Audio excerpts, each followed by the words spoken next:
Continuando con la historia, el dragón sangriento le preguntó al prota si acaso se lo había dado el líder del culto del viento celestial. El prota le dijo que así era, ya lo tenía en el estómago. El hombre levantándose le dijo que no se lo podía creer, ahora su energía interna debe de superar la suya. El prota lo observó con una ligera sonrisa, pensando que en realidad incluso antes de tomar la píldora del dios de la sangre, su energía interna, gracias a la píldora de pureza demoníaca y la píldora divina más allá de los cielos, ya rivalizaba con la de los supremos demoníacos. Y ahora que había tomado la píldora del dios de la sangre, su energía interna lo superaba por completo. El anciano observó fijamente al prota por unos segundos, para luego comenzar a decir que había recibido una píldora espiritual más eficaz que la píldora divina más allá del cielo, y además una seda celestial suprema. Suponía que ya podía deshacerse de su ala izquierda. El prota le dijo que su ala izquierda era parte de su cuerpo, así que no podía ser reemplazada, y si se la arrancaba iba a perecer. El anciano observó fijamente al prota para luego decirle que, como se lo había dicho antes, si el cuerpo muere, el ala volaría en busca de un nuevo huésped. El prota le dijo que por casualidad no estaría celoso del líder del culto del viento celestial, ¿o sí? Enojado, el anciano le preguntaba al prota que a qué se refería con celoso. Solamente era preocupación. Así que se aseguraría de que no se le ocurriera ceder su puesto solamente porque había recibido un artefacto sagrado. El prota le dijo que lo podía entender. El anciano lo observó, y en ese momento decidió levantarse afirmando que ya había dicho todo lo que tenía que decir, así que se iba a retirar de inmediato. Mientras el anciano se levantaba, el prota llamó la atención del anciano, pero este último le dijo al prota que a él no le importaba aunque sean las alas de una libélula. El prota lo observó completamente sorprendido, pero al mismo tiempo seguro de que podría confiar en el anciano. Antes de que éste saliera de la habitación, un informante terminó llegando al prota afirmándole que la suprema de la espada de una flor había llegado. Este comentario rápidamente alarmó al anciano, el cual observó al prota bastante sorprendido. Le preguntó al prota si acaso le había llamado para que se reuniera con ella. El prota le preguntó que cómo podría decir eso cuando él había aparecido de repente. El anciano rápidamente se acercó a la ventana y el prota le dijo que estaba siendo muy descortés. A punto de saltar, el anciano le respondió al prota que lo odiaría si lo veía. El prota le dijo que qué importaba, desde cuándo le importaba tanto lo que pensaran los demás. Un rato después, el anciano se quedó en silencio y fue entonces cuando la mujer terminó llegando, encontrándose de frente con el dragón sangriento. Directamente le preguntó al prota si acaso no había preparado ese encuentro a propósito, ¿o sí? El prota, llevándole un asiento, le preguntaba que cómo podrían ser los dos tan parecidos, y cómo podría él saber cuándo vendrían los dos para preparar algo así. Ninguno de los dos había avisado de su llegada, aún así el prota le pidió a la mujer que por favor tomara asiento. Ambos se habían sentado bastante distanciados justo delante del prota. El prota le preguntó a la mujer qué la traía a reunirse con él. La mujer le dijo que había venido porque tenía algo que debía de informar. El dragón sangriento al escucharla dijo que tenían que hablar entre ellos y al parecer debía de retirarse. La mujer dijo que era algo que él también podía escuchar, llamando la atención del anciano. Luego de que el anciano se sentara, la mujer dijo que el Buda demoníaco había llegado a verla y le había pedido un favor.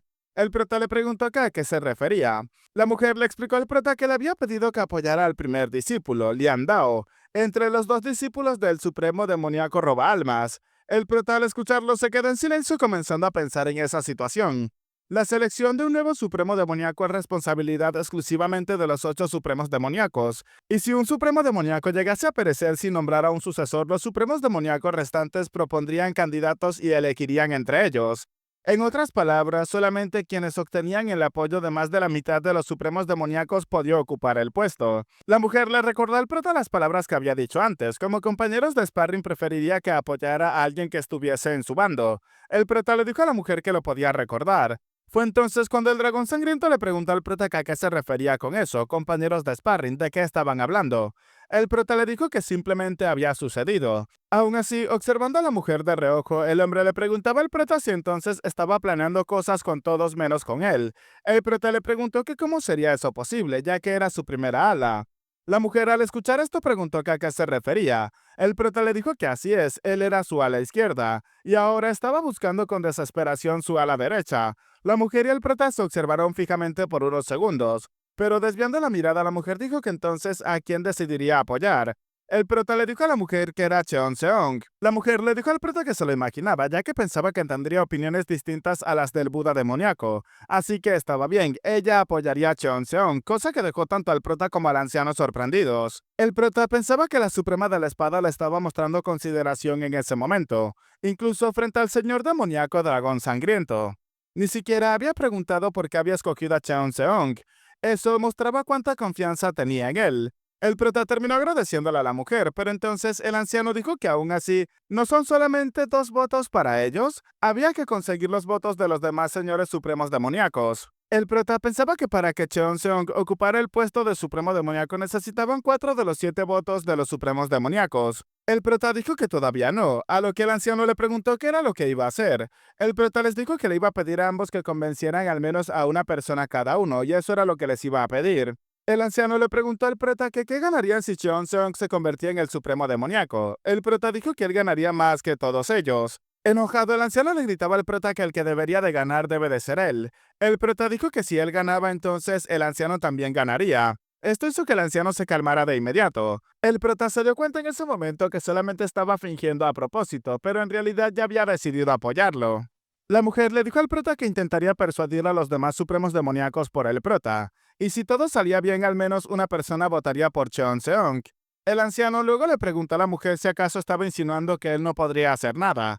La mujer le preguntó si acaso no era él alguien que no tenía nada desde el principio. Esto hizo que el anciano la observara fijamente por unos segundos. Ambos intercambiaron miradas agudas los unos con los otros, mientras que el prota observaba en silencio todo esto, pensando que les daría tiempo suficiente para poder procesar sus emociones. Ese proceso tendrá que repetirse una y otra vez, y al fin y al cabo ninguno de ellos iba a matarse entre sí. Luego de eso las cosas se calmaron rápidamente. El prota terminó agradeciéndole a la anciana por haberle hablado del asunto del supremo demoníaco, y le agradecía aún más por haberle ofrecido a persuadir a los otros supremos demoníacos. Jamás olvidaría el favor que ella le había hecho. La mujer le preguntó que a qué se refería con favor, simplemente se iban a ver luego, retirándose en ese momento. El anciano se levantó de su asiento y le dijo al prota que él también se iba a ir. Mientras lo observaba de espalda, el prota pensaba que había recibido artefactos sagrados del líder del culto del viento celestial, o ser compañero de sparring de la suprema de la espada de una flor. Estas son cosas que podrían despertar celos, pero el señor demoníaco Cuchillas de Cielos de Sangre no mostraba la más mínima señal de molestia. El prota le dijo que siempre sería el primero para él. El anciano antes de retirarse lo observó de reojo y le dijo que no tenía que decir tonterías. Aún así, el prota lo terminó observando con una sonrisa, y el anciano antes de retirarse también mostró una ligera sonrisa. Le dijo al prota que incluso si la suprema de la espada se había ido con tanta confianza, persuadir a los demás supremos demoníacos no sería algo fácil. El Buda demoníaco también debe de estar moviéndose con rapidez. El prota le dijo que por eso necesitaba que también lo ayudara. El hombre le preguntó al prota que cómo podría hacerlo si estaba siendo marginado por los otros supremos demoníacos, retirándose en ese momento. Pero el prota lo sabía mejor que nadie, aunque él diga eso es la persona más confiable. Cambiando de escena, nos encontramos con el líder de la secta del culto del viento celestial. Enojado, el hombre se encontraba viendo sus artefactos y reliquias. Inmediatamente comenzaba a gritar que no podía verlo. Era una completa belleza, pero ahora le faltaban 2 dientes frontales. El hombre encadenado dijo que todavía tenía colmillos y molares, y podía morder a sus oponentes o apretar las muelas con fuerza para poder reafirmar su determinación. El líder le dijo al encadenado que cada vez que desaparecía un artefacto sagrado se emocionaba. El encadenado le preguntó que cómo lo había descubierto, y si lo liberaba de sus cadenas, entonces bailaría. El líder rápidamente se encontraba dándose cuenta de que lo estaba tomando a burla. Le dijo que la verdad era que tenía miedo. El encadenado le preguntó que a qué le tenía miedo. El hombre dijo que era del hecho de que todo eso resultara ser un sueño, de que cuando despierte no le quede absolutamente nada. ¿Acaso se arrepentiría en ese entonces? ¿Y acaso había sido un hechizo que lo hizo entregarlo todo? El encadenado se quedó en silencio por unos segundos y luego terminó alzando su cabello, mostrándole su rostro al líder. El hombre lo vio fijamente y le preguntó qué era lo que estaba haciendo de repente. El encadenado le dijo que le estaba mostrando quién lo había hechizado para que lo entregara. El hombre observó al encadenado fijamente. Ambos compartieron miradas por unos segundos. Fue entonces cuando el líder terminó llamándolo maldito loco. Aún así, el líder de la secta le preguntó que cómo podrían convertir a Cheon Seong en un supremo demoníaco. El encadenado le dijo que necesitaban reclutar a los demás supremos demoníacos uno por uno. Iban a encargarse de persuadirlos, y se necesitaría al menos 2 artefactos sagrados para lograrlo. Si la suerte los abandonaba, quizás incluso un tercer artefacto.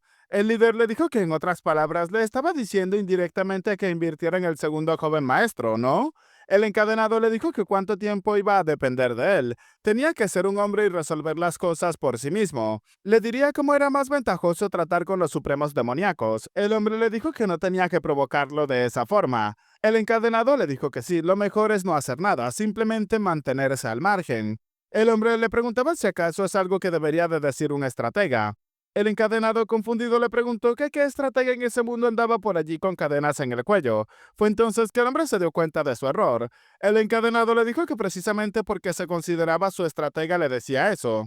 Debía de mantenerse callado, ya que a veces el mejor resultado se obtiene cuando no hace absolutamente nada.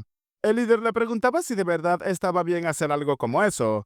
El encadenado le dijo que el segundo joven maestro iba a llegar a verlo. El hombre le preguntaba qué era lo que iba a pasar entonces. El encadenado le dijo que exigiría un artefacto sagrado a cambio de colocar a Cheonseong en el puesto de supremo demoníaco.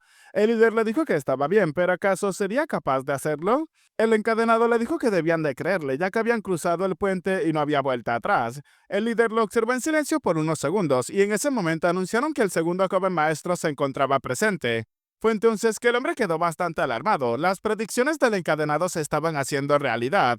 El hombre le dijo que ese muchacho no tiene la compostura de un verdadero noble. El encadenado dijo que eso era su culpa ya que solamente hablaba del joven amo y solamente pensaba en él. El líder le dijo que tenía que dejar de hablar de él y tenía que dejar de defenderlo, ya que él es su maestro y no ese joven. El encadenado le preguntó que quién lo mandó a creerse la primera ola en el océano. El hombre le dijo al encadenado que entonces él vendría siendo la ola de atrás.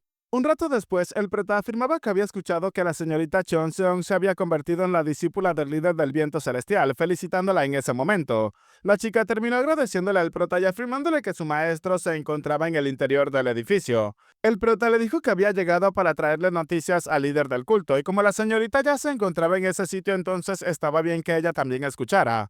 La chica dijo que bueno, estaba bien. El prota pensó que ella no sabe nada aún, ya que todo empezó cuando había dejado que Woo Keong escuchara la información. Un rato después, en el interior de aquel edificio, el prota terminó observando de reojo al encadenado. El líder le preguntó al prota qué era lo que estaba pasando. Fue entonces cuando el prota le reveló que el Buda demoníaco había empezado a moverse. El líder le preguntó que a qué se refería, qué era lo que quería decir. El prota le reveló que estaba intentando convencer a los demás supremos demoníacos para que apoyaran a Lian Dao, el primer discípulo, como el próximo supremo demoníaco roba almas. El líder comenzaba a maldecir y afirmaba que encima se hacía llamar su amigo. El prota, observando a la chica, dijo que ahora que el Buda demoníaco había comenzado a actuar en serio, parece que a la señorita Cheonseong le resultaría un poco difícil convertirse en el supremo demoníaco. A pesar de escuchar eso, la chica no dijo absolutamente nada. El líder, llamando la atención del prota, le preguntaba si acaso realmente no había ninguna manera de colocar a esa chica en el puesto de supremo demoníaco. Pues como sabe, no puede actuar con libertad allí en el culto divino del demonio celestial. El prota dijo que hay una manera, pero por supuesto no iba a ser fácil. El hombre le preguntaba al prota que a qué se refería. Fue entonces cuando el chico comenzaba a explicar que también necesitaba movilizar a algunos supremos demoníacos. Afortunadamente, el demonio de las cuchillas del cielo de sangre y la suprema de la espada de una flor estaban de su lado. Y si les pedía ayuda, quizás, pero entonces el hombre interrumpió al prota y le pidió que por favor debía de ayudarlos. Incluso la chica le pidió al prota también su ayuda. El prota dijo que no era tan sencillo como ellos pensaban, ya que no saben qué pedirán los supremos demoníacos a cambio de sus votos, y aunque todo salga bien les tendrían que deber un gran favor. El hombre le dijo al prota que tanto su discípula como él serían los que más beneficios obtengan de todo eso, y jamás olvidarían ese favor. Aún así, el prota comenzaba a pensar en ello. Observando fijamente al hombre, le dijo que lo podía entender, entonces iba a hacer todo lo posible. El líder terminó agradeciéndole al prota y le pidió que esperara un momento. Rápidamente le dijo a su discípula que saliera a entrenar. La chica le dijo que por supuesto, retirándose en ese momento. Al quedar completamente solos, el hombre le preguntó al prota que qué quería saber. ¿Acaso era otro artefacto? El prota le dijo que no, comentario que dejó bastante sorprendido al hombre. Le preguntó al chico que a qué se refería, qué era lo que estaba pasando. Lo único que tenía que valía más que un artefacto sagrado era su propia vida. El prota le dijo que esa vez no quería nada. El líder le preguntó que a qué se refería. El prota le dijo que así era, afirmando el hecho de que no quería nada. El líder le preguntó al prota si acaso estaba seguro. El chico le dijo que cuando se pase el resultado le invitaría a tomar algo. El líder le preguntó al prota si acaso aún así quisiera invitarle a una copa. El prota le dijo que ya que le había dado dos artefactos sagrados valiosos era lo justo, independientemente del resultado tenían que brindar juntos. Y él se encargaría de preparar el alcohol y los aperitivos, pero haría todo lo posible para que sea un brindis por la victoria y no por la derrota. Así que con el permiso del líder el prota se iba a retirar de inmediato. El hombre no comprendía qué era lo que estaba pasando, aún así le dijo al prota que estaba bien, observándolo retirarse de reojo. El encadenado también en ese momento terminó observando al prota antes de que se retirara completamente. Mientras que el prota pensaba que en realidad no es con el líder del culto del viento celestial con quien quería beber, sino con ese hombre que estaba encadenado. Cambiando de escena, nos encontramos con la guardia del prota, la señorita Lee, la cual se encontraba entrenando sus artes marciales. La chica comenzaba a seguir un patrón de ataques constantes y al mismo tiempo demostraba su propia destreza, incluso hasta el punto en el cual podía generar ataques tan precisos y poderosos que destruían el suelo debajo de ella. La chica se encontraba asustada pensando que otra vez lo había roto. En ese momento el prota se acercó y le dijo que su arte de la espada voladora celestial había evolucionado bastante. La chica al ver al prota rápidamente corrió hacia él bastante emocionado. El prota llamó la atención de la señorita Lehan y le dijo que después de que elimine sus efectos secundarios podría marcharse cuando quisiera. Confundido, la chica le preguntó al prota que por qué le decía eso de repente. El prota la observó fijamente y pensaba que quizás ella también está encadenada. Así como él llevaba las cadenas invisibles por su deseo de acabar con Wan Mugi, entre el demonio de la cuchilla del cielo de sangre y la suprema de la espada de una flor existían cadenas de odio difíciles de romper, y su padre quizás también sea un prisionero de ello, de la gran responsabilidad de proteger el culto, exactamente como aquel hombre encadenado ante la campana del trueno resonante. El prota le dijo a la señorita Han que aún así tenía que elegir su propio camino, abandonar el culto y viajar a las llanuras centrales. Tenía que vivir como una espadachina solitaria en una aldea pacífica, si así lo deseaba, por supuesto, ya que ya había recibido toda su guía y no tenía por qué compensarlo por algo como eso. Había hecho suficiente por él y podía elegir vivir la vida que ella quisiera. La chica escuchó con atención las palabras del prota, pero su expresión se ensombreció un poco. Después de eso, le dijo al prota que a su lado ella era muy feliz y vivía una buena vida. Además, la vida de un espadachín errante es muy inestable. Ella es feliz cada día gracias a la protección del prota, ya que ella no es una completa tonta. Y si de verdad odiara estar en ese sitio, habría escapado de noche arriesgando su propia vida. Así que no entendía por qué la trataba con tanta amabilidad. El prota se quedó sorprendido observándola en silencio por unos segundos, pero luego terminó colocando una ligera sonrisa. Cambiando de escena, regresamos al líder del culto del viento celestial, el cual se encontraba frente a frente con el Buda demoníaco. Este último terminó llamando la atención del líder. Le preguntaba que cuánto tiempo hacía que se conocían. El líder le dijo que no lo recordaba exactamente. El Buda le dijo que exactamente eso. Era una relación tan larga que apenas lo recordaba. Y aún así le hacía algo como eso. Jamás había imaginado que utilizaría un truco tan descarado como ese. El líder le preguntó que a qué se refería. El Buda comenzaba a explicarle que había traído a la tercera discípula del supremo demoníaco robaalmas para que se convirtiera en su discípula. ¿Qué demonios estaba planeando después de todo? El líder le dijo que él no la había traído, la joven había llegado directamente hacia él por su propia voluntad. El Buda le dijo que entonces debió de haberla rechazado, como adulto debió de haber hecho eso.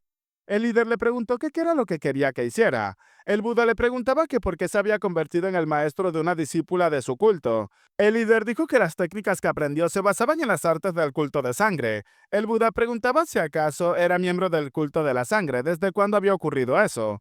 El líder le preguntaba si acaso estaba buscando excusas en sus palabras. El Buda le dijo que tenía que escuchar, llamándolo amigo. Ya no estaba en la frontera. A lo que el líder le preguntaba si acaso lo estaba amenazando. El Buda le dijo que esa no es una amenaza, es un hecho, y ambos habían sido amigos durante demasiado tiempo. Pero los demás supremos demoníacos pensaban de forma diferente, y no sabía cómo reaccionarían ante eso. El líder le preguntaba que con su limitada imaginación cómo podía predecir algo, y que le garantizaba que no vendría allí para acabarlo con sus propias manos. El Buda le dijo que si ese fuera el caso, al menos tendría tiempo para que dijera sus últimas palabras, y si los demás supremos demoníacos decidían eliminarlo, no serían tan tontos como para atacarlo directamente. Sembrarían discordia entre el líder del culto divino y él hasta destruir su posición. El líder se encontraba observándola en silencio. Fue entonces cuando el Buda le dijo que tenía que quedarse allí unos días más por su artefacto sagrado robado y luego tenía que marcharse. Tenía que deshacerse de su discípula y él se encargaría de hablar con los demás supremos demoníacos. El líder le preguntaba qué era lo que pasaba si se negaba, pero el Buda ni siquiera le respondió y decidió marcharse de inmediato. Luego de eso, tanto el líder como el encadenado se encontraban en silencio en ese momento. El líder, enojado, comenzaba a gritar que acababa de tomar una decisión. Realmente enfurecido, comenzaba a afirmar que en lo que a él le respectaba, el segundo joven maestro será el demonio celestial. Bueno chicos, hasta acá el capítulo de hoy. Estamos una vez más al día con el manga y nos hemos quedado en el capítulo 74. Recuerden que a 10 comentarios aleatorios de este video los estaré saludando para el próximo video. Si les ha gustado, dejen su manito arriba, comenten y compartan para llegar a muchas más personas y al mismo tiempo hacer crecer aún más esta comunidad. Soy Peguito y espero gocen de un excelente día, tarde, noche, de una muy buena salud, que quieran y cuiden mucho a sus familiares y nos vemos en el próximo video. Chao, chao.